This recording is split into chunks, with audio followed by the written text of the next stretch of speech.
में चुनाव प्रचार करने उतरे पप्पू यादव भावुक हो गए और उन्होंने एक बार फिर लालू यादव पर निशाना साधा। पूर्णिया में पप्पू यादव निर्दलीय चुनाव लड़ रहे हैं और उनके नामांकन भरते ही बिहार में महागठबंधन में हलचल मच गई, क्योंकि पप्पू यादव कांग्रेस में है और पूर्णिया में वो आरजेडी प्रत्याशी बीमा भारती से भिड़ेंगे। उन्होंने वहां चुनाव प्रचार शुरू भी कर दिया और इसी दौरान वो भावुक हो गए। उन्होंने लालू यादव से पूर्णिया में आरजेडी प्रत्याशी उतारने पर सवाल पूछे। ये बोलते बोलते लगा कि वो रो देंगे, क्योंकि पप्पा है। पूर्णिया की रैली से आरजेडी की मंशा पर सवाल उठाए और केवल अपनी टिकट का नहीं बल्कि कन्हैया कुमार और निखिल बाय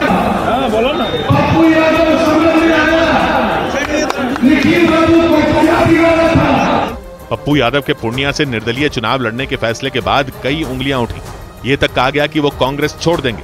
पप्पू यादव ने इसका भी जवाब दिया, यानी पप्पू यादव ने पूर्णिया की रैली से साफ कर दिया कि वो कांग्रेस नहीं छोड़ेंगे, लेकिन यह भी पक्का है कि वो पूर्णिया से चुनाव लड़ने के फैसले से पीछे नहीं हटेंगे। और उनके इसी फैसले पर कांग्रेस भड़क गई। कांग्रेस ने पप्पू यादव से दो टूक बोल दिया कि उनका यह कदम पार्टी अनुशासन के खिलाफ है और उन्हें ऐसा करने की इजाजत नहीं है, क्योंकि एक दिन पहले पप्पू यादव ने बिहार के पूर्णिया से निर्दलीय प्रत्याशी के तौर पर नामांकन कर दिया था। वो फिल्मी स्टाइल में बाइक पर बैठकर नामांकन करने पहुंचे थे, लेकिन पप्पू यादव का फैसला कांग्रेस को पसंद नहीं आया। बिहार कांग्रेस के अध्यक्ष ने दो टूक बोल दिया कि पप्पू यादव अपना नामांकन वापस लें, क्योंकि कांग्रेस उन्हें पूर्णिया से निर्दलीय लड़ने की इजाजत नहीं देती। अभी तो सलाह होगा कि वो विड्रॉवल का डेट बचा हुआ है, वापस ले। यही नहीं, खबर है कि कांग्रेस ने पूर्व सांसद निखिल कुमार सिंह का उदाहरण भी दिया, क्योंकि उन्होंने पप्पू यादव जैसा फैसला नहीं लिया। औरंगाबाद में निखिल बाबू को का नहीं हो पाया वो टिकट।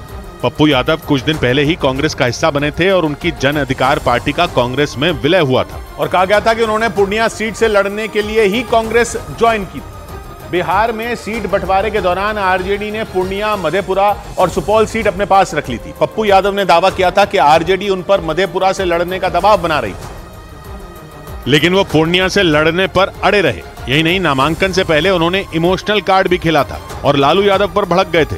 मैंने पहले भी कहा, आज भी पूरा कहा, मैं भी आपके ही परिवार का हिस्सा हूं। पप्पू यादव का ये दर्द इसलिए छलका था क्योंकि एक वक्त था जब पप्पू यादव को लालू यादव का दाहिना हाथ माना जाता था।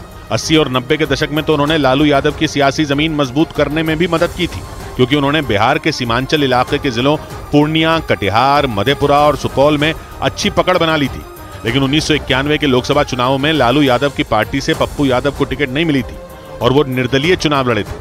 1996 और 1999 में भी पप्पू यादव को आरजेडी की ओर से पूर्णिया से लड़ने का मौका नहीं मिला था, लेकिन आरजेडी ने उन्हें 2004 और 2014 में मधेपुरा से लड़ने का मौका दिया था। इसके बाद पप्पू यादव खुद को लालू यादव का उत्तराधिकारी मानने लगे थे और इसी के बाद लालू यादव और पप्पू यादव की दूरियां बढ़ गई थी और पप्पू यादव ने अपनी एक अलग पार्टी बना ली थी। लेकिन 2024 के चुनाव से पहले दोनों फिर साथ दिखे, लेकिन एक बार फिर पूर्णिया सीट पर पेच फंस गया और पप्पू यादव और लालू यादव आमने सामने आ गए। उधर कांग्रेस से